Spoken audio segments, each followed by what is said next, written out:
The Martial Arts Scholar presents The Meaning of Conflict in Martial Arts. Martial arts, to the untrained person, seem to be all about learning how to fight and how to defend oneself. As we have explored before, the constant practice of martial arts has different meanings and connotations that go beyond the training hall and vary depending on one's objectives and perspective. I would now like to explore the meaning of training in martial arts as it relates to actual physical conflict. Physical conflict is something that we all fear. It's primal and dates back to the very beginnings of humanity, being ingrained in human and animal behavior. Most humans like to avoid it and dread facing it, and most of us do not enjoy it.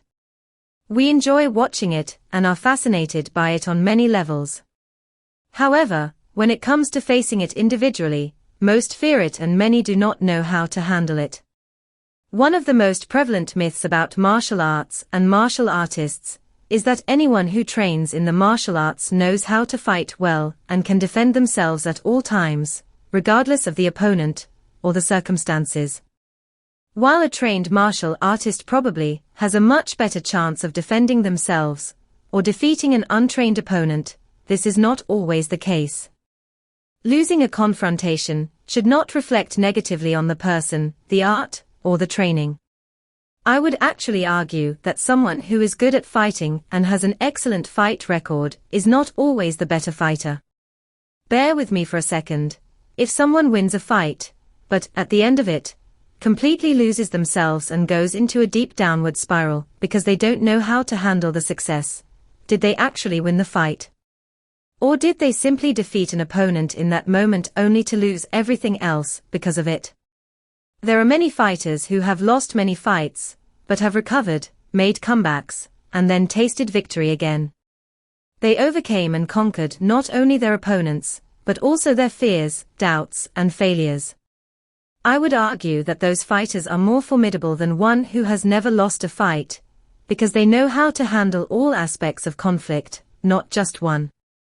At the end of the day, a well-rounded martial artist is one who knows how to handle the pre-fight, the fight, and the post-fight, because all of that is part of the conflict. It's not just the battle in the middle, but the whole process. Take war, for example. War is not only won on the battlefield the day of the battle, in fact, it never is won that way. It's won by preparation before the battle, laying down the strategy, executing the plan, and then making the most of the victory, or learning the lessons from defeat. All of that matters, not just one aspect but all.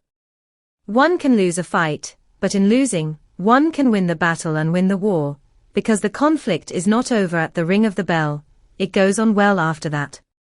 Sometimes, the best outcome is to lose in order to learn and make a stronger comeback, ultimately achieving true victory. Losing a fight is just that. Losing oneself is a much bigger issue, and some fighters may win a lot of fights, but find themselves lost in the end. Thank you for watching. Please like, subscribe and share.